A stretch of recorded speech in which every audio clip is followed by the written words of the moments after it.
मैं हूं आपके साथ आपका अपना आचार्य राज मिश्रा। हमारा प्रयास आज आपके लिए यह है कि एक राशि की कंप्लीट जानकारी हम आपको प्रोवाइड कराएं। आज हम बात करेंगे मेष राशि के लिए, मेरी बहुत प्रिय राशि, मेरी बहुत पसंदीदा राशि मेष राशि। हिंदी में एरीज साइन इंग्लिश में कहा जाता है। अगर आपका जन्म डेट ऑफ बर्थ से आपकी राशि मेष है, या नाम से आपकी राशि मेष है, या लग्न मेष में आपका जन्म हुआ है, तो कंप्लीट इंफॉर्मेशन जिसको हम कह सकते हैं, पूरी जानकारी जिसको हम कह सकते हैं, वो आपको इस कार्यक्रम के अंतर्गत प्राप्त होगी। अब एक बात और यहां पर बहुत महत्वपूर्ण है जो मैं आप सबको बताना चाहता हूं, जिससे आपकी बहुत सारी जो कंफ्यूजन है वो दूर हो जाए। कंफ्यूजन किस प्रकार की? हम जनरली देखते हैं इस दुनिया में मेष राशि के बहुत सारे लोग हैं। बहुत सारे लोग, एक चुटकुला भी कहा करते हैं कि राम की भी तुला राशि थी और रावण की भी तुला राशि थी। एक दोनों के विचारों में इतना सारा परिवर्तन था, तो ज्योतिष का मतलब कुछ नहीं होता है। बहुत सारे लोग कहते हैं कि एक ही राशि के इस दुनिया में इतने सारे लोग होते हैं। आप देखेंगे, जब एक आदमी मेष राशि का देखेंगे जो किसी बहुत बड़ी पोजीशन पर बैठा होगा, तो वही दूसरा मेष राशि का व्यक्ति देखेंगे जो शायद अपने जीवन में फावड़ा चला रहा होगा। दूसरा मेष राशि का व्यक्ति देखेंगे जो शायद बिल्कुल अनपढ़ होगा। एक मेष राशि का व्यक्ति देखेंगे जो शायद बहुत पढ़ा लिखा होगा। इतना डिफरेंसेस क्यों? एक मेष राशि का व्यक्ति देखेंगे जो दिखने में बहुत सुंदर है, हिष्ट-पुष्ट शरीर वाला है। एक मेष राशि का व्यक्ति देखेंगे जिसके जीवन में इतनी दुर्बलता है कि वो शायद चल भी नहीं सकता है ढंग से। इतना डिफरेंसेस आखिर क्यों? इन्हीं डिफरेंसों को नहीं समझ पाने के कारण लोग इस दुनिया में ज्योतिष का मजाक उड़ाते हैं। तो आज मैं आपको बताने आया हूं, आज इस कार्यक्रम में मैं एक चीज बहुत क्लियर करना चाहता हूं कि एक राशि में जन्म लेने से एक जैसा व्यक्ति नहीं बन सकता है, या एक राशि में जन्म लेने से एक जैसी जिंदगी नहीं व्यतीत हो सकती है। एक राशि के 9 पार्ट होते हैं। एक राशि के अंदर 9 राशियां होती हैं, और उन 9 पार्टों के अंदर जाने से आपके जीवन में बहुत चेंजेस आते हैं, बहुत बड़े बड़े बदलाव आते हैं। तो आज हम बात करेंगे मेष राशि के उन 9 अलग अलग पार्ट के। एक राशि में 9 चरण होते हैं। कौन से चरण में आपका जन्म हुआ है तो आपके जीवन में इस प्रकार की परिस्थिति होगी, उसको ध्यान देना होगा। एक राशि में जन्म लेने से, जैसे एक भारतवर्ष में आपने जन्म लिया है तो एक जैसे हो इसकी पॉसिबिलिटी नहीं है। सब कुछ एक जैसा हो उसकी पॉसिबिलिटी नहीं है। अगर आपने उत्तर प्रदेश में जन्म लिया है तो आपकी बोलने चालने की तरीका, भाषा इत्यादि अलग होगा। हरियाणा में जन्म लिया है तो आपकी परिस्थिति अलग होगी। कर्नाटका में जन्म लिया है तो आपकी परिस्थिति अलग होगी। जम्मू कश्मीर में जन्म लिया है तो आपकी परिस्थिति अलग होगी। इसी प्रकार एक राशि में जन्म लेने के बाद भी हमारा सोचने विचारने का तरीका, बोलने बैठने का तरीका बिल्कुल अलग हो सकता है। तो आज हम मेष राशि के बात करेंगे, एरीज साइन के बात करेंगे। अगर आपका नाम एच से शुरू होता है, CH से शुरू होता है, क्षमा चाहूंगा CH, हिंदी में कहते हैं चू चे चो ला ली लो आ, चू चे चो ला ली लू ले लो आ, ये इन अक्षरों से अगर आपका नाम शुरू होता है तो मेष राशि बनती है। अब मेष राशि में ये 9 अलग अलग चरण हैं। कितने नक्षत्र बनकर के मेष राशि बनती है? अश्वनी नक्षत्र के 4 चरण, भरणी नक्षत्र के 4 चरण, और कृतिका नक्षत्र का 1 चरण बनकर के बनता है मेष राशि।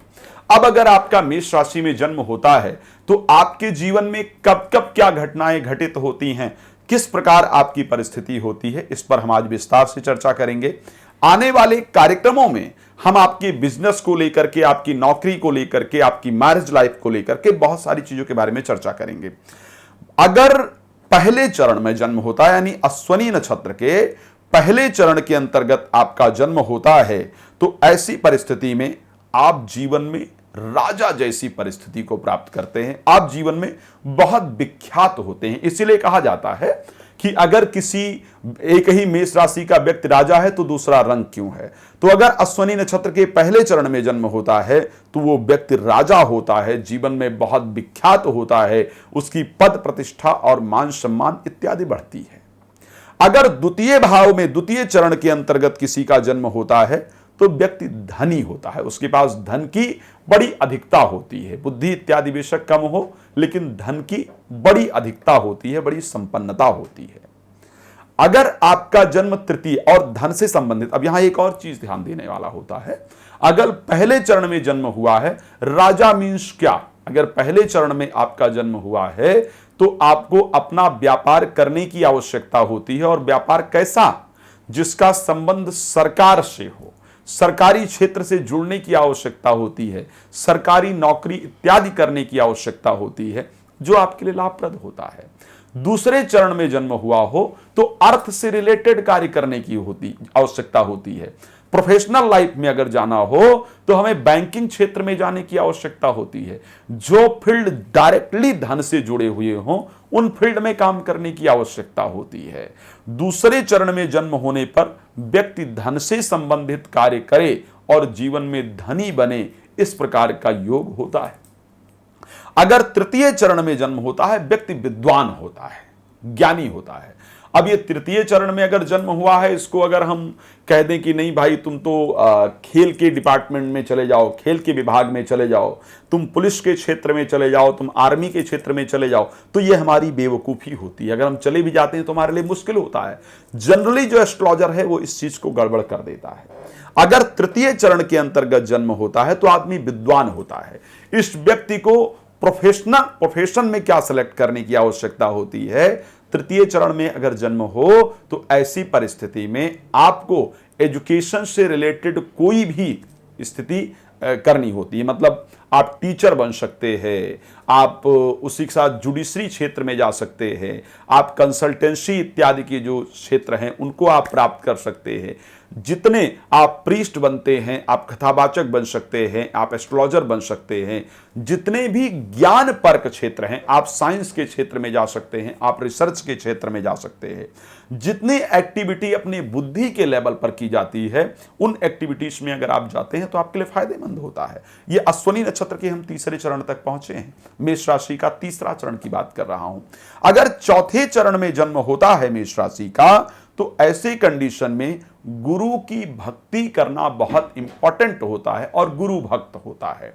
गुरु भक्त मीन्स वो स्पिरिचुअलिज्म के क्षेत्र में जुड़ करके और जीवन में बहुत नाम प्राप्त करता है। आपको स्पिरिचुअल होने की आवश्यकता होती है।